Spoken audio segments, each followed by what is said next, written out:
భక్తులకు మనవి, ఇంటి నుంచి బయటికి వచ్చే ప్రతి ఒక్కరికి నా యొక్క మనవి ఏంటంటే,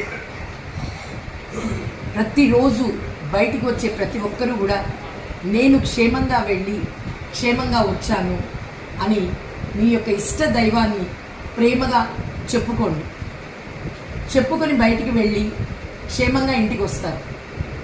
ఈ మీ యొక్క సంకల్పం దైవ సంకల్పంగా మారి మిమ్మల్ని క్షేమంగా ఇంటికి తీసుకొస్తుంది. ఇది భద్రకాళమ్మ సాక్షిగా తెలియజేస్తున్నాం. భద్రకాళమ్మ భక్తులందరికీ కూడా తెలియచేసే అత్యంత ప్రాధాన్యత గల విషయం ఇది. ఇంట్లో నుంచి బయటికి వెళ్ళే ప్రతి ఒక్కరూ నేను క్షేమంగా వెళ్ళి క్షేమంగా వచ్చాను అని మీరు మీ గుండె మీద చేయబెట్టుకొని మీ దైవాన్ని ప్రేమగా చెప్పుకొని బయటికి వెళ్ళండి.